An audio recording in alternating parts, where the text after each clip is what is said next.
Do you have an interest in the legacies that historical and not so historical figures leave behind? Are you curious about how to ensure family heirlooms and life lessons are passed on from generation to generation? Are you interested in developing your end-of-life plan to alleviate family discord and encourage generational wealth? Well, I invite you to listen to Heirloom and Legacy, a podcast that explores ancestry, heirlooms, legacy, mortality, and more. I am Angelyn C. Fraser-Giles, your host, and I look forward to sharing these discussions with you. Hi, I am Angelyn C. Fraser-Giles, founder and CEO of Heirloom Estate and Legacy Preservation, the host of Heirloom and Legacy podcast, and the president of the International End-of-Life Doula Association, also known as INELDA. I want to talk about the legacy of a life while contemplating a good death. According to a journal abstract from the National Library of Medicine, quote, people in Kwahu-Tafo, a rural town in southern Ghana, regard a peaceful death as a good death. Peaceful refers to the dying person having finished all business and made peace with others before his or her death, and implies being at peace with his or her own death. It further refers to the manner of dying, not by violence, an accident, or a fearsome disease, not by foul means and without much pain. A good and peaceful death comes naturally after a long and well-spent life. Such a death preferably takes place at home, which is the epitome of peacefulness, surrounded by children and grandchildren. Finally, a good death is a death which is accepted by the relatives. End quote. So on Saturday, February 18th, 2023, when the Carter Center announced that former President Jimmy Carter would be receiving hospice care at home, I was both saddened by what this decision essentially means for the former president, and intrigued by the possibility of having broader discussions about hospice and more specifically, end-of-life doulas. At the height of the pandemic, I became an end-of-life doula. It is not that I'm comfortable with death and dying. I mean, honestly, who is? I am, however, passionate about individuals having their affairs in order and creating an end-of-life plan, regardless of the circumstances of their death. It is a fact that too many of us are not prepared for a good or unforeseen death.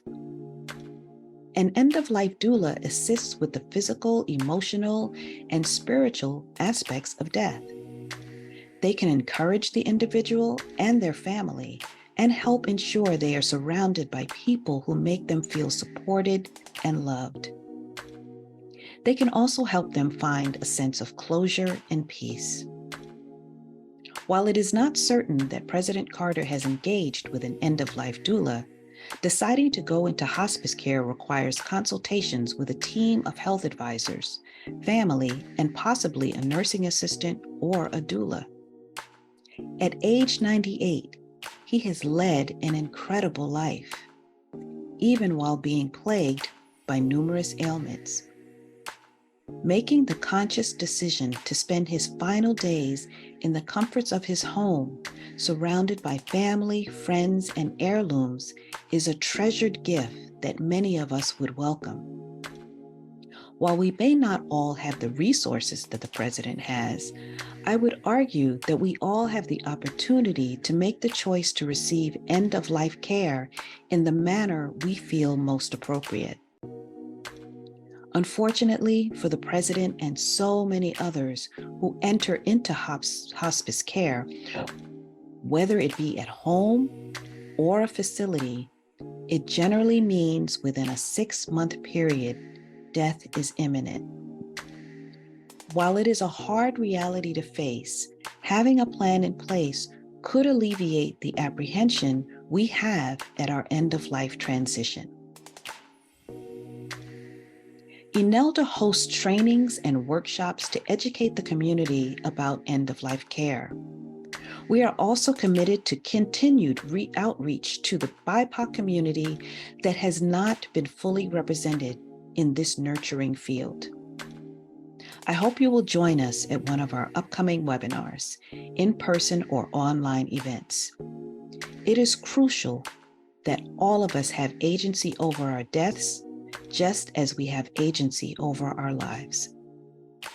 In closing, I would like to wish President Carter and his family peace and blessings during this time, and encourage you to find out more about his amazing legacy at cartercenter.org.